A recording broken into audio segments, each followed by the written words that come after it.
this introduction to India and South Asia. I'm Benjamin Siegel, and I'm thrilled to have you back with me today. When we left off last time, we were deep in the heart of India's second mass nationalist uprising, the non-cooperation movement, which had begun in 1930. India's nationalist leadership, and that was mostly the Indian National Congress, had been put in jail to languish after the unsuccessful pact that Gandhi had worked hard to broker. Congress was totally out of action, and so the British had the idea of trying to restructure the government of India again. And they were looking for stability in the time of really growing uncertainty. One of the biggest ideas they had in this period was the idea of bringing India's princes back into the fold of governance again. Up until 1920, India's princes had been asked to operate independently of one another. Eventually, there had been a Chamber of Princes created in 1920, and increasingly after 1920, the British believed that princes could still serve as representatives of the kind of loyal and feudal system that they were hoping to preserve. And those princes also saw a lot that they could gain by remaining loyal to Britain.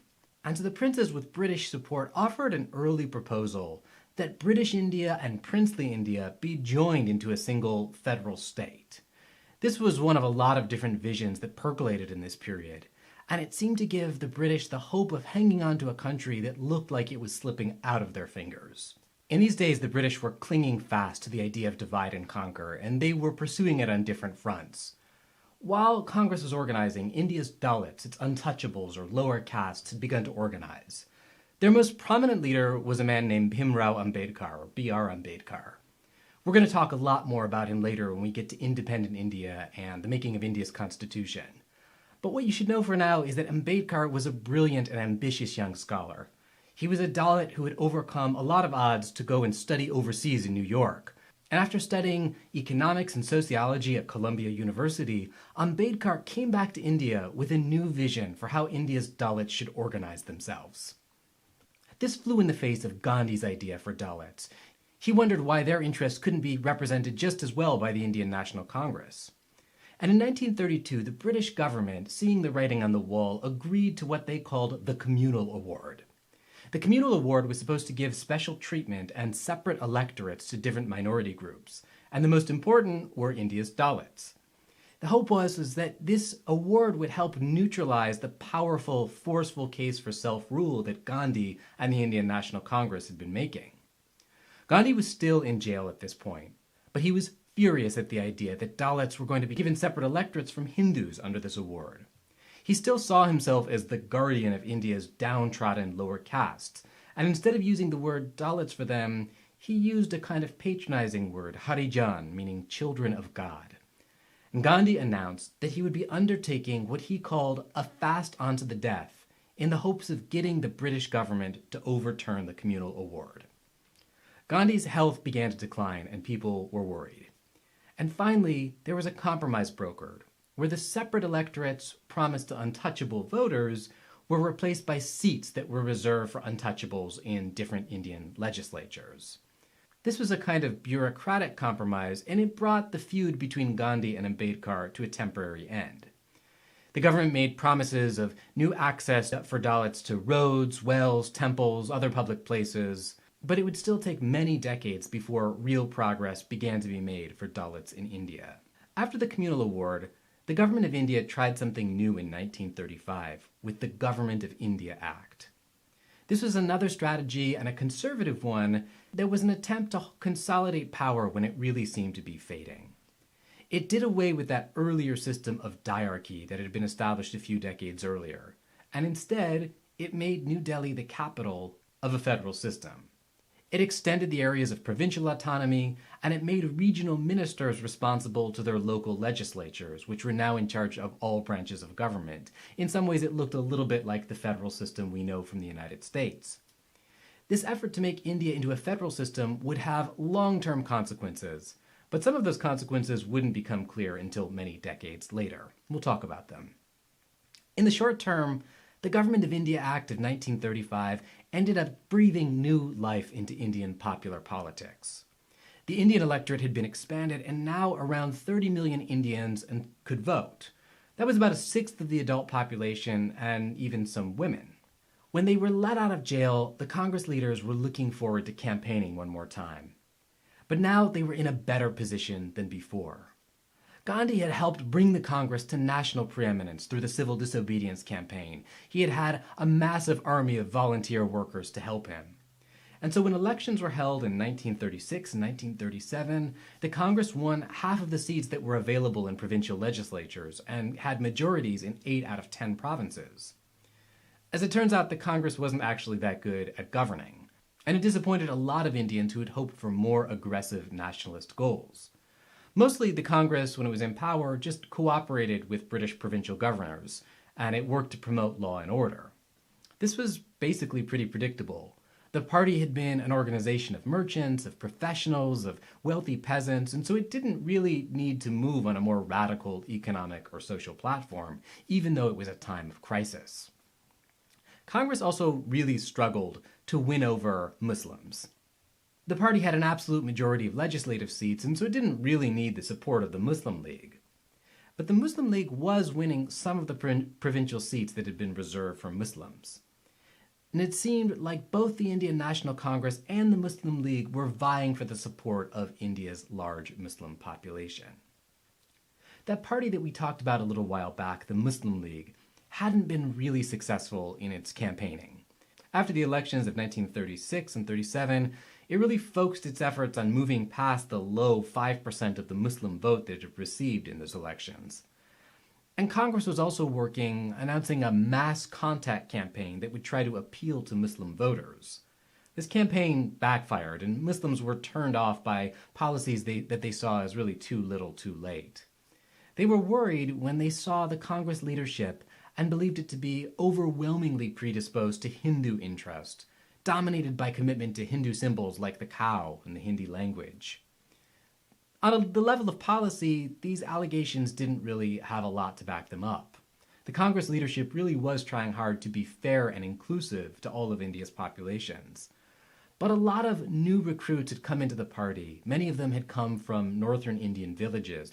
Some had come looking for jobs and power, and it did seem in this moment that the Congress had kind of a Hindu character to it. By the end of the 1930s, a lot of Muslims were beginning to speak about a broader Muslim community in new ways. Most importantly, in this period, they were beginning to suggest that India's Muslims comprised a separate nation entitled to a separate state. That's something we're going to get into next time. But it's impossible to talk about this period without seeing it as the era of the Great Depression. And once again, as in the late 19th century, we see all the different ways in which India's economy was connected to the economy of the wider world. The 1920s had been a pretty good time in India, characterized by a lot of economic stability. But when the Depression hit, prices for crops began to fall. On average, the value of the crops grown by India's farmers fell by about a half, and the country's overseas markets for agricultural products began to dry up. And to make matters worse, the price of food and raw materials fell further than those of imported, finished, manufactured goods. Agriculturalists had a lot of costs to pay off. They had land taxes, indebtedness, regular yearly expenses. They were indebted to creditors. They had cash expenses that they needed to pay off. They were still paying taxes. And so for farmers, this was a particularly bad period. And in India, population was growing and soil was growing exhausted. And so this combined to worsen the effect of the Great Depression outside of India's cities. It's worth dwelling for a second on that population growth. Up until the 1920s, India's population had been kept in check with only a modest growth. There was an unfortunately high death rate, which was the product of famine, poverty, and disease. After 1910, there were slow improvements in public health.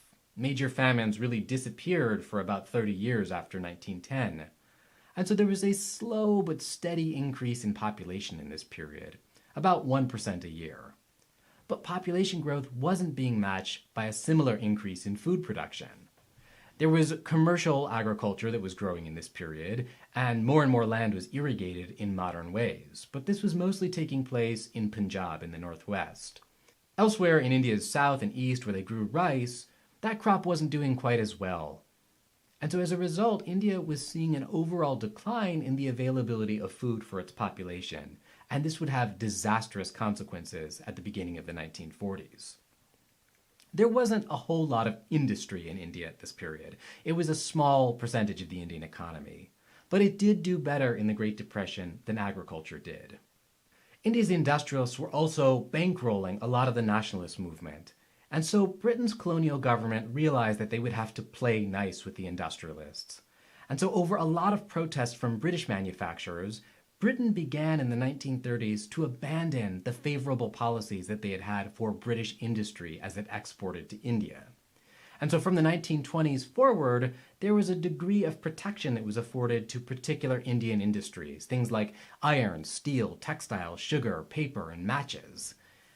But while this may have helped certain industrialists, it didn't really help India as a whole. And as the Great Depression roared on and India's finances suffered, the government stood by helplessly, unable to relieve the debt burden of a lot of India's peasantry. But it's important to see some of the things that were going on beneath the surface during the 1930s. Congress and the British were absolutely fighting with each other, but they were also setting precedents and building institutions that would carry India forward through the next 50 or 60 years. The Nationalist Movement was really working hard in this period. They were disciplined and they were building organizations in the cities, but also in small villages and in the countryside. This was a really important distinction between India and other countries around the world that were beginning to have nationalist sentiments. Indians learned in this period at least about the importance of voting, and they saw the effectiveness that a big, well-organized party could have. From this period, especially after the elections of 1936 and 1937, Indians began to see what it was like to have representative government, even if this was in small, limited ways. They saw how elections could bring representation forward and articulate local interests in new ways. By the time that independence would actually come around in 1947, it's important to remember that Indians knew the importance of democracy, elections, of voting. The idea that they would somehow move away from this in 1947 was really unthinkable. But this was also a period where we saw new divisions building. Especially because many of the elections were divided along different groups, different descriptive categories became more and more important in this period. Things like whether you were a Muslim, a non-Brahmin, a farmer. As people gained access to power, though only at the provincial level, these local identities of caste and community became more and more political, and boundaries that had once been fairly fluid began to take on new concrete shape. In part, this was the consequence of voting. The act of voting forced people as individuals to make conscious choices about what community they belonged to. And as the Congress worked to try to bring all Indians under its own banner, other allegiances, other senses of community, other definitions of identity began to percolate in Indian minds as well. There were a lot of tensions in this period between community and nation, different caste or religious ideas against the idea of Gandhian universalism. This was all something that came out of the 1930s, and it meant that the 1940s would be a time of intense political conflict in India, as well as a rising nationalist tide. This would all come to a head with the outbreak of the Second World War.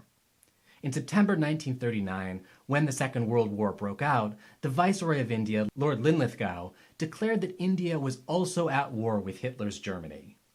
2 months later, in protest to this act, which the British government had undertaken without consulting any Indian representatives, the Congress ministries resigned in all the provinces. In March of 1940, taking advantage of what they saw as a new opportunity with the resignation of the Congress, the Muslim League at its meeting in Lahore enacted the Pakistan Resolution, which called for independent Muslim states. We're going to come back to that next time. It's hard to overestimate how badly the British bungled things in this period. Declaring war unilaterally and bringing in India without consultation was a real blunder for the British, which was working hard to keep Indians loyal in this period. And probably it wasn't a great idea for the Congress ministries to also resign. This set in motion a series of negotiation and new acts of civil disobedience that were going to culminate in August 1942. If we go back just a little bit to the late 1930s, it almost looked as if Britain and India were slowly and peaceably getting ready to break up. Britain's stake in India was declining. The financial advantages of empire were also beginning to fade away. On the political front, after 1937, it was clear that Indians could govern themselves. They were operating in local and provincial ministries fairly effectively, and so all of the claims that Britain had made that India wasn't ready to govern itself didn't really hold water anymore.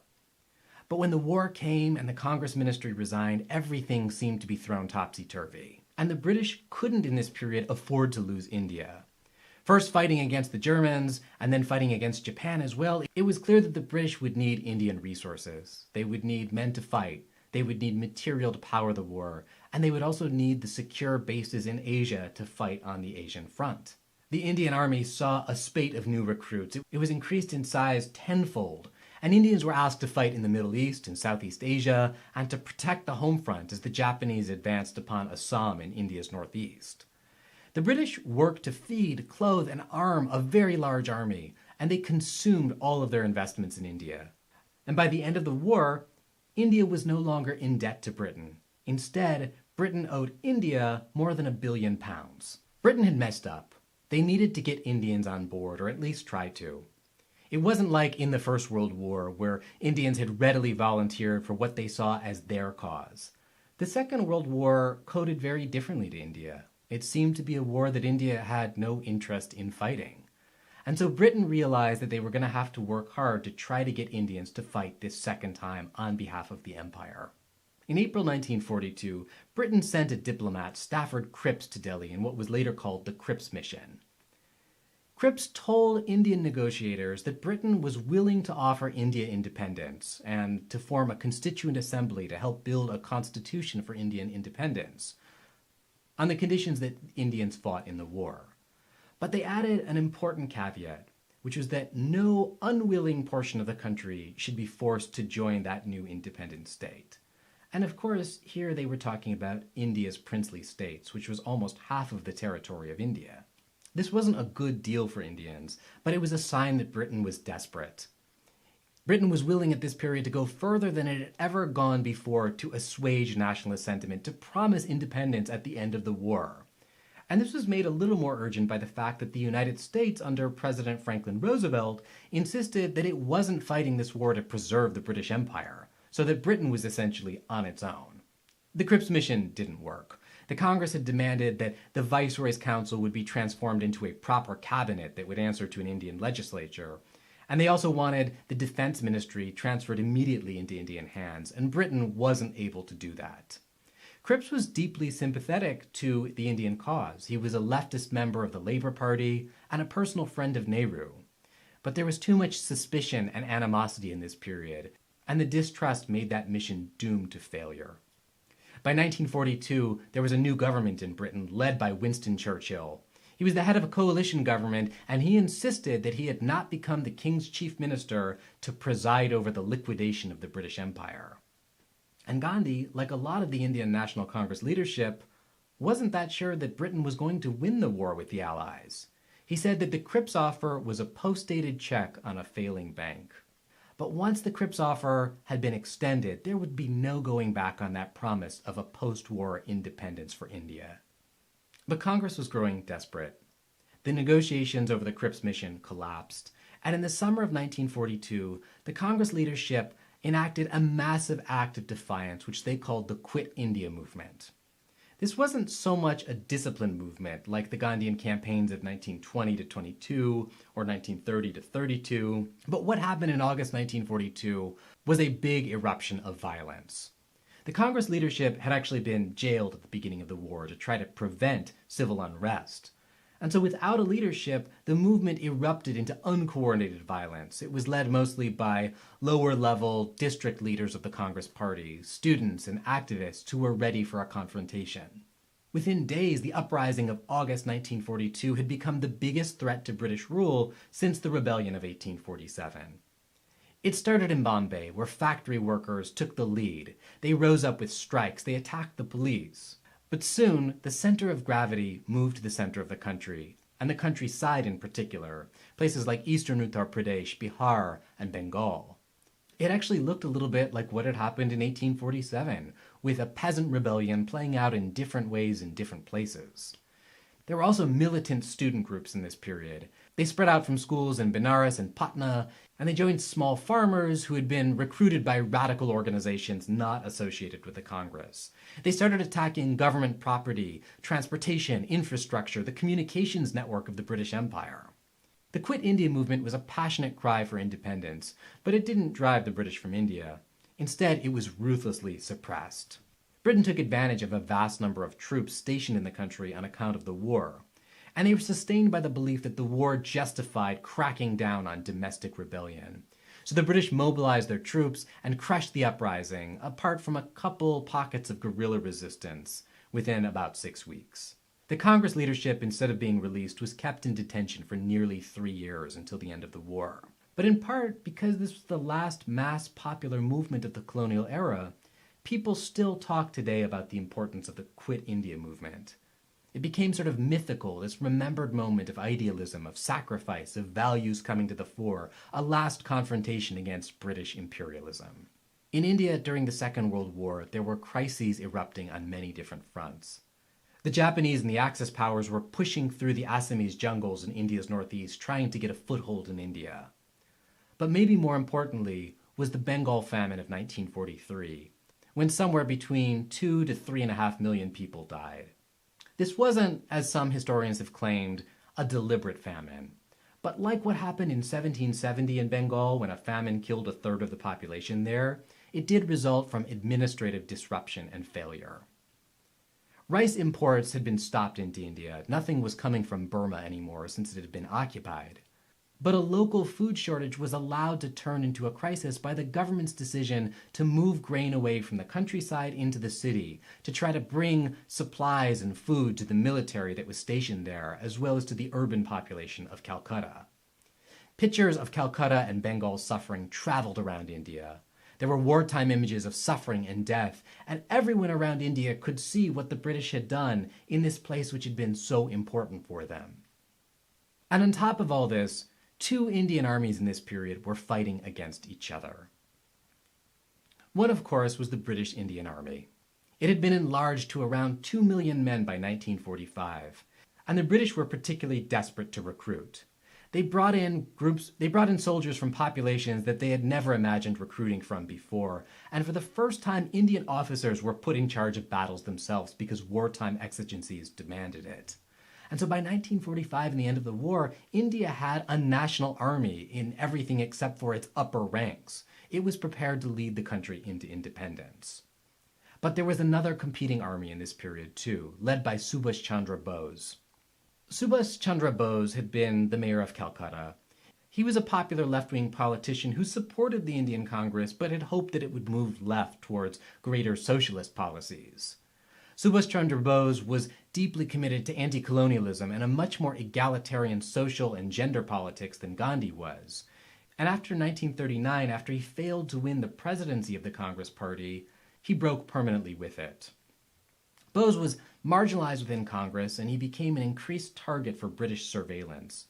And so he escaped India by cover of night. First, he went to Hitler's Germany, trying to get support for an independence mission from there.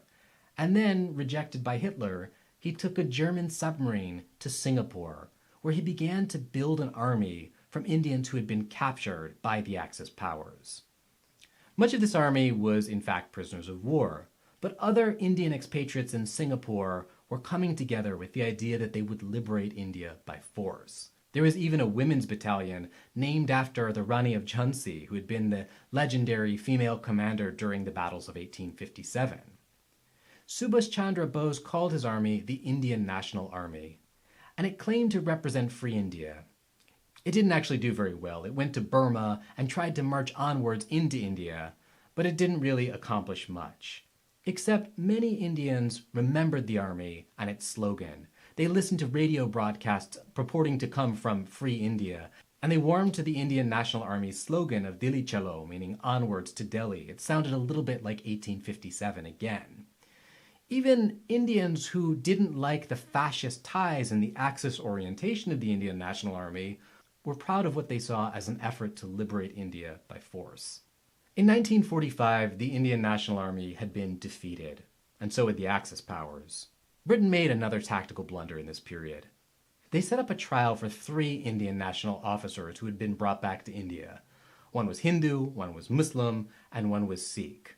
It was an effort to make Indians pay for disloyalty, but instead it just secured the reputation of the Indian National Army as true freedom fighters for India. Subas Chandra Bose, who had been the legendary commander of this army, died in an airplane crash in the last months of the war, and so his romantic disappearance and death became a kind of last cry for the liberation of India by force. People really remember this vision today, and they tend to see that more than Bose's ties with Hitler's Germany and Axis Japan. But by the end of the war, it was deeply clear to Indians that the status quo wasn't going to stand. The depression, war, famine, fighting in India had all conspired together to mean that independence was really on the precipice. It was dawning, and the calculus for the British for holding on to India was just too great to make. How this actually happened, though, was a little more complicated, and we're going to come back to that next time. I look forward to seeing you then.